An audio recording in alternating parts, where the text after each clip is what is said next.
Hello everyone, welcome back to BitOxygen Academy. I hope you all are doing good and are connected to me through this channel and learning something useful every day. I am Nilesh Waghela, a lecturer, a programmer and a project mentor. Today we are back with another tutorial in our C++ programming series. The concept we are learning today is very essential and will be helpful not only in your studies but in projects and even in industry job. So as you all can see, today we will go through inheritance in C++. Now, inheritance is one of the major important concept of object-oriented programming. So today's entire session will be done through some fun, exciting and example-oriented way. So let's start. Things we will learn today is concept of inheritance, or rather you can say what is the need of inheritance. Then we will jump to the concept. What is base class and derived class? What are the visibility modes of inheritance and types of inheritance? So before starting the session, let us say a real life example, or you can say inheritance in a layman language. So this is my dad and this is me. My dad is having some card, let it be a credit card or a debit card. Now, just like other cards, this card is also having some important and confidential data or properties such as card number, name, expiry date and CVV. Out of this, some of are very confidential compared to others. Now, I want to buy a phone. So what I am doing is I am purchasing it in online, but I need card or some money for buying this. So I am requesting my dad to give me the card details so that I can continue buying or purchasing my phone, and that is okay. But the only concern my dad is having that the CVV number, which is very confidential, should not be propagated further from me, right? And with this concern he is sharing the data. Over here you can say inheritance is applied, where I don't need to have my separate card, as I can use my dad's card and data because he has allowed me to use that. So now we will see what is the need of inheritance. So for an example, we are making a project. This project is college management system. As most of the viewers are students and are comfortable with working of college, we are considering this example, right? In a project, we will have an entity known as student. This entity is also known as class. Now this entity or student will have some common properties such as name, roll number, branch, semester and many others, but these are essential. That's why I have listed over here. And some behaviors such as setting up these details or initializing these details and getting these details or viewing these details. Now these properties are known as data members and this behavior is known as member function. Apart from student, our college management system project will have modules such as fees payment, attendance management and exam management. The further example will be carried on student and attendance. So I have converted that particular properties and structure into a class in our program, where our class is student and the properties are data members. As we have discussed in our class and object tutorial, that data members should be kept private for security. If you have not yet seen that tutorial, the link is in the I box as well as in the description. So check this out. Over here we have given a name with character array of size 30. Now C++ does not have a string data type, as well as dynamic size of array is not yet possible. So we are having a static size 30. Integer roll number, character branch and semester. Now many of you must be wondering what is the need of defining or declaring separate variables of same type. So this is for just understanding. From next day onwards we will be doing like this, where multiple variables are declared in a same line, and the behavioral functions are done as void get details and void set details, where it does not accept any argument parameters and it does not return any value. Same way the attendance class is made, where the date represents the date of attendance. We have taken 10 because of DD, MM, YY format. The lecture number, faculty name and subject. So which faculty for which subject on which date on which lecture number has done your attendance, which is P or A in a single character. If you want to store present and absent as a whole, you can have a character array. The functions we are having is mark attendance, which will enter the attendance, and view attendance, which will display the attendance. Now in this scenario something is missing. The attendance class represents the date, lecture number, faculty, subject as well as attendance. But whose? Yes, the student data is missing over here. So we will have student's name, roll number, semester. We will initialize this and we need to get these details. But these properties and functions are in the student class. So now what to do? Our program is already having a student class and an attendance class. But I need some of the properties and functions of one class into another class. So we are having many options. The first option we will see is simply copy and paste the needed properties in our attendance class. So as you can see, this name, roll number, semester and set and get details. These are the properties and functions of student class. So we have copy pasted over here. Now the question arises is this approach really helpful and needed? Is it valid? No. Why? Because over here in the same program we are having duplicate properties, wastage of memory, it increases development efforts as well as cost. So this approach cannot be taken. So the another approach is simply no need to make a student class, no need to make an attendance class, and we get all the properties and methods of attendance class into one class. So what we do, we make a single student class and put all needed data and function into same class. So date, lecture number, faculty, subject, attendance, mark attendance, view attendance, everything is put in a student class. Is this approach valid as well? This can be done, but should it be done? No. Why?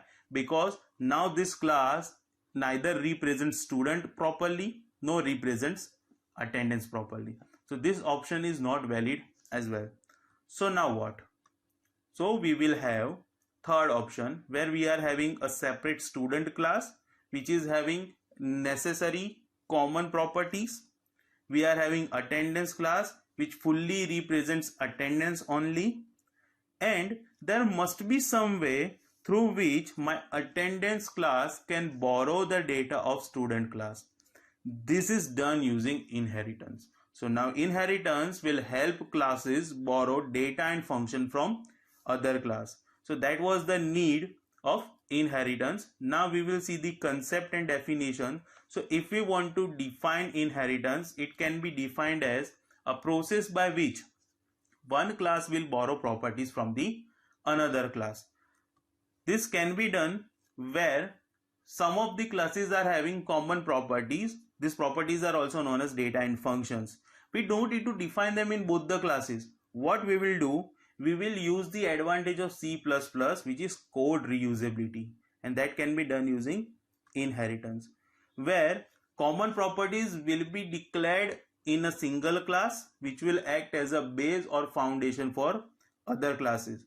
The only distinguishable properties will be done in another classes, and this can be done using a symbol of colon. So if you want to use inheritance, we will use a colon symbol. Now we will see the concept of base class and derived class.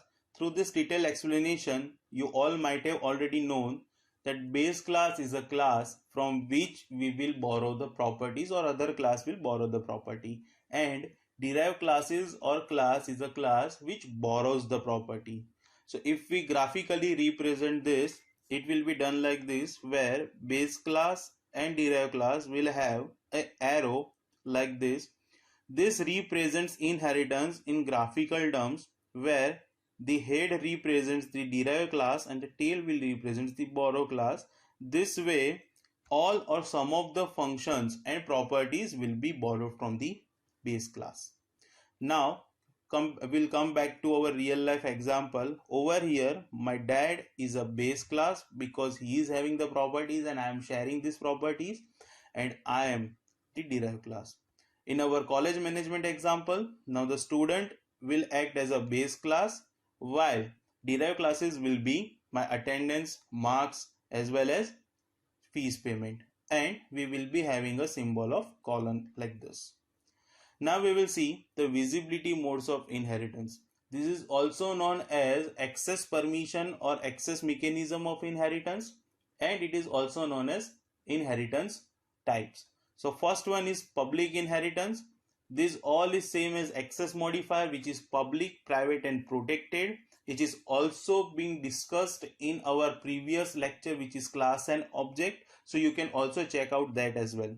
Now the public inheritance will say that public and protected members of base class will fall into public and protected sections of derived class respectively. So base classes public member will fall into derived classes public member. Same goes for protected class. Now we'll see one example where we are having a class A and class B. Class A is our base class. Class B is our derived class. X, Y, Z and A, B, C are private, public and protected respectively for class A and class B. Now I am applying public inheritance.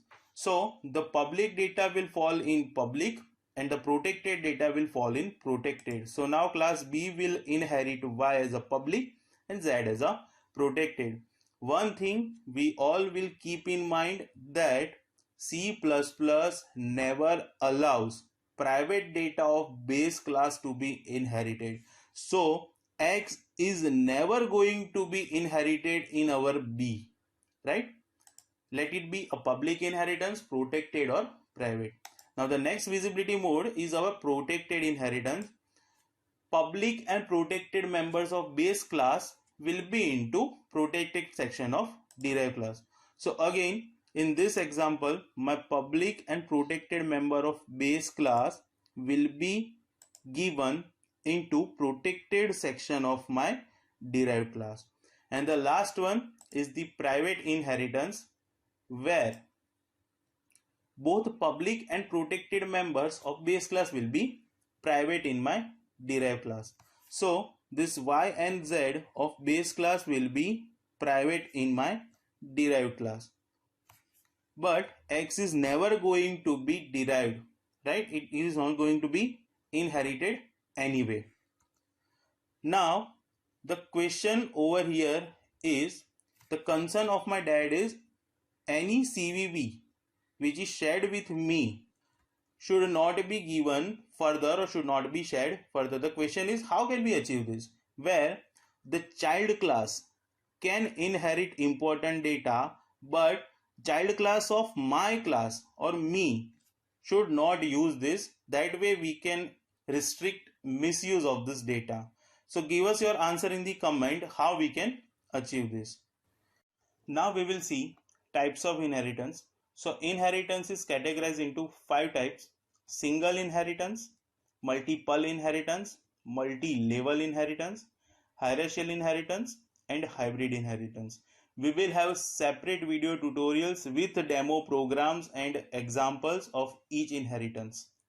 Now, apart from these recent challenges, we are having another challenge from you, that I am giving you some questions over here and you need to give me an answer in comment box. So first of all, we list all these questions over here and we'll explain this question. You should give your answer in the comment box. So the question is, will every property of base class will be inherited in derived class? Answer like yes or no. Under which situations private member or private inheritance should be used? If all properties can be inherited, then how can we restrict some of the properties in derived class while allowing other properties to be inheritance? Can we inherit properties from one class to another class?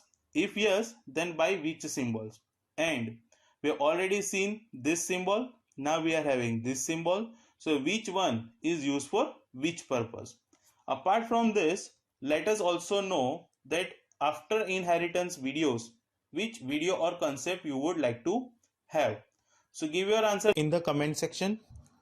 Now we will see some important questions which can be asked in interview as well. So we'll see the question one by one and you will have to give answer in a comment box. So the question is like, if inheritance is good or bad for programming, what do you think? What should be the answer according to you? Whether we should use inheritance or not, because it shares the data. So we have to give answer in that perspective as well. How can we stop sacrificing data security yet we want to share our data? So we want our data to be shared between two classes, but we want to have data security as well. Primary types of inheritance in C++. If any visibility mode is not given, then what will be the default visibility mode? Which access modifier to be given if we want our members to be derived as private? If members are not to be inherited or don't want to be shared, then which access modifier or which access mechanism should be applied?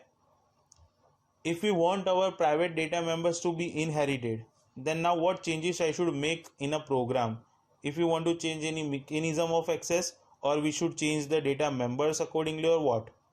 How many types of inheritance are possible? Now the questions are identical over here. One is saying what is the primary type of inheritance, other is saying possible inheritance in C++.